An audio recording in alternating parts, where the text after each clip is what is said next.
What if the strangest guy in your office suddenly became the internet's favorite coworker?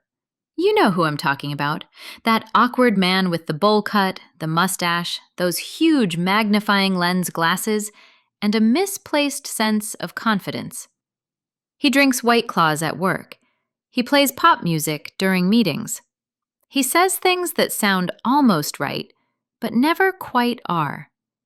This is Chit, a character so bizarre and yet so real that people started to wonder if he actually exists.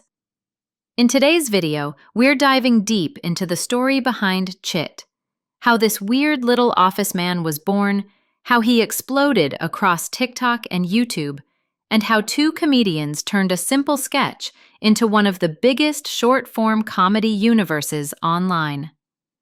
And here's the twist. It's not random at all.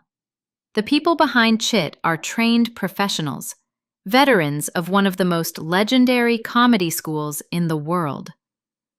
Let's rewind. Chit wasn't born in someone's basement. He was born at the Groundlings. If you don't know the name, you definitely know the alumni. Kristen Wiig, Will Ferrell, Melissa McCarthy, Pee Wee Herman, all came from this Los Angeles comedy theater that's been running for 50 years. And among its performers are two names, Jay Renshaw and Kiel Kennedy. They're not just actors, they're writer-performers who trained in improvisation and sketch comedy for years. In July 2025, Vulture wrote an article about them titled Chit Rules.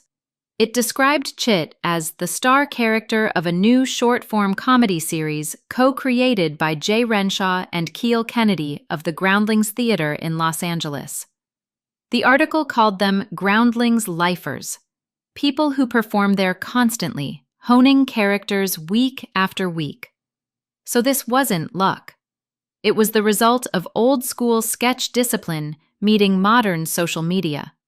And that combination, character craft plus algorithm awareness, is exactly why Chit exploded. Let's jump to late May 2025.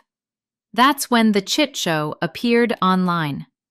According to Vulture, the creators had already posted around 25 videos by the end of July, and even the least popular one.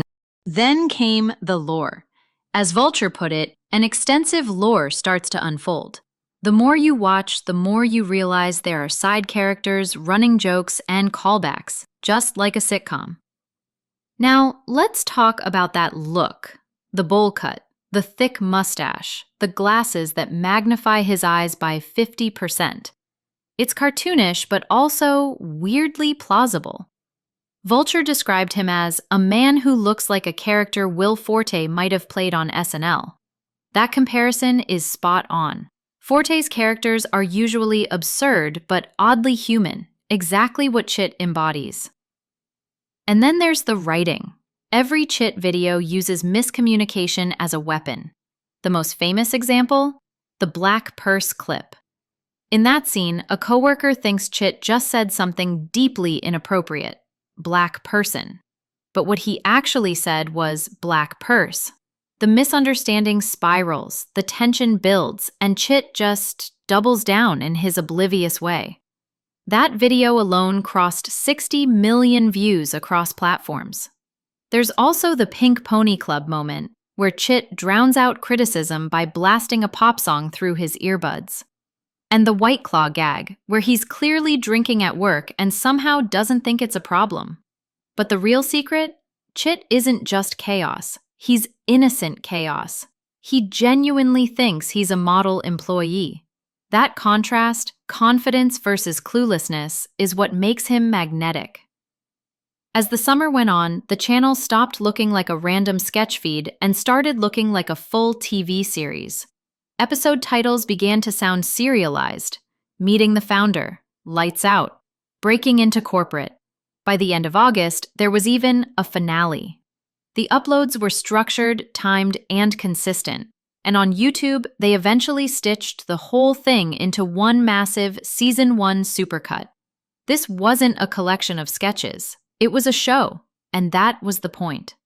As Vulture noted, the creators found a way to combine the instant gratification of online sketch comedy with the delayed gratification of narrative television. That's what made Chit bingeable. Each video works on its own, but together they form a workplace comedy universe. Fans began commenting things like, "This feels like..." In late August 2025, Renshaw appeared on the BobbyCast podcast to tell his side of the story. It's the only official interview where he actually explains how Chit came to be. Renshaw said that the voice, the look, and the awkwardness all came together through improv, that Chit evolved naturally over time through performance. He also credited Kiel for shaping the universe and the rhythm of the edits.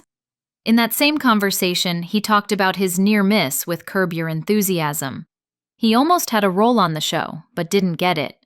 That rejection, he said, pushed him to focus on creating his own characters instead of waiting for casting directors to give him permission. And it worked. You can hear in his voice how deliberate the project was. Consistent uploads, ensemble casting from fellow groundlings, and a growing story arc that all came together in under 3 months. It's a masterclass in modern comedy branding.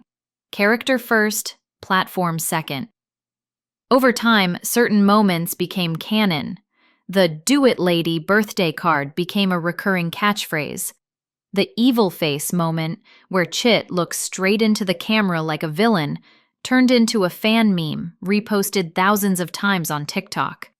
Even the fake Chit times Gucci bit sparked fan art and theories about his mysterious past as a failed model. Another joke that came straight from Vulture's tongue-in-cheek description. By the finale, fans were invested in the world, not just the punchlines.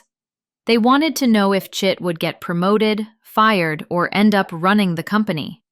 That's the genius. A meme character turned into a sitcom protagonist before anyone realized it was happening. So why did Chit take off when thousands of other sketch characters disappear overnight? First, clarity. You understand Chit within the first second. You see the haircut, the glasses, the confidence, and your brain fills in the rest. Second, story. Every upload gives you something to come back for. It's narrative in miniature form. And third, professionalism. Jay and Kiel are trained comics. The timing, the beats, the delivery, it's all grounded in years of stage work. Vulture summed it up perfectly. They found a way to fuse online so the next time you see him spinning in his chair, sipping a White Claw and saying, "Do it, lady," remember, you're not just watching a meme. You're watching the future of comedy. One awkward stare at a time.